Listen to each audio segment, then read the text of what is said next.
నిన్నటి current affairs చివరి ప్రశ్నకు సమాధానం. ఇంటర్నేషనల్ ఫిల్మ్ ఫెస్టివల్ ఆఫ్ ఇండియాకు ఏ రాష్ట్రం ఆతిథ్యమిస్తోంది? International film festival of India 56వ ఎడిషన్ ఈ రోజు గోవాలో ప్రారంభమైంది. నవంబర్ 28 వరకు కొనసాగే ఈ వేడుకను సమాచార మరియు ప్రసార మంత్రిత్వ శాఖ, గోవా ప్రభుత్వం సంయుక్తంగా నిర్వహిస్తున్నాయి. ఐఎఫ్ఎఫ్ఐ చరిత్రలో తొలిసారిగా పనాజీలో స్ట్రీట్ కార్నివల్తో ఈ ఫెస్టివల్ ని ప్రారంభించారు.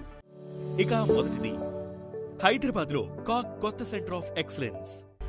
ఆడిట్ పద్ధతులను ప్రమాణీకరించడానికి, పారదర్శకతను పెంచడానికి controller and auditor general of India హైదరాబాద్లో కొత్త సెంటర్ ఆఫ్ ఎక్సలెన్స్ ను ఏర్పాటు చేస్తోంది. ఇది అంతర్జాతీయ ఉత్తమ పద్ధతులకు ఇంక్యుబేటర్ గా పనిచేస్తుంది. ఈ కేంద్రంలో ఆడిట్ వర్క్ ఫ్లోలలో డేటా అనలిటిక్స్, ఆర్టిఫిషియల్ ఇంటెలిజెన్స్ లను కూడా భాగం చేయాలని భావిస్తున్నారు. ఇక రెండవది యువ ఏఏ ఫర్ ఆల్ ను ప్రారంభించిన కేంద్రం. భారత ప్రభుత్వం యువ ఏఏ ఫర్ ఆల్ అనే 4.5 గంటల ఉచిత జాతీయ స్థాయి ఆన్లైన్ కోర్సును ప్రారంభించింది. 1 కోటి మందికి ప్రాథమిక ఏఐ నైపుణ్యాలను బోధించడానికి దీనిని రూపొందించారు. ఇండియా ఏఐ మిషన్ కింద ఎలక్ట్రానిక్స్ మరియు ఇన్ఫర్మేషన్ టెక్నాలజీ మంత్రిత్వ శాఖ ప్రకటించిన ఈ కోర్సులో పాఠశాల విద్యార్థుల నుంచి పనిచేసే నిపుణుల వరకు ప్రతి భారతీయుడు చేరవచ్చు. ఇక మూడవది హైదరాబాద్లో ఎర్త్ సమ్మిట్ 2025-26. ఎర్త్ సమ్మిట్ 2025-26 కు హైదరాబాద్ ఆతిథ్యం ఇవ్వనుంది. నాబార్డ్ మరియు internet of mobile association of India సంయుక్తంగా దీనిని నిర్వహిస్తున్నాయి.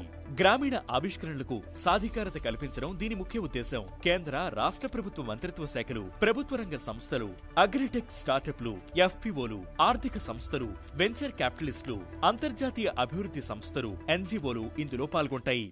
ఇక నాలుగవది యుఎస్ కు నాటోయేతర ప్రధాన మిత్రదేశంగా సౌదీ. నవంబర్ 2025లో ప్రకటించిన వ్యూహాత్మక మార్పులతో సౌదీ అరేబియా యుఎస్ కు నాటోయేతర ప్రధాన మిత్రదేశంగా మారింది. ఇది అధునాతన సైనిక సహకారంతో పాటు F-35 యుద్ధ విమానాలను పొందేందుకు సౌదీకి వీలు కల్పించింది. Saudi crown prince Mohammed bin Salman America పర్యటన సందర్భంగా 2 దేశాలు రక్షణ, ఏఐ, కీలకమైన ఖనిజాలకు సంబంధించిన ఒప్పందాలను ఖరారు చేశాయి. ఇక ఐదవది జాతీయ జల పురస్కారాల్లో ఉత్తమ రాష్ట్రంగా మహారాష్ట్ర. 6వ జాతీయ జల పురస్కారాలు 2024లో ఉత్తమ రాష్ట్రం విభాగంలో మహారాష్ట్ర మొదటి స్థానంలో నిలిచింది. గుజరాత్, హర్యానా ఆ తర్వాతి స్థానాల్లో ఉన్నాయి.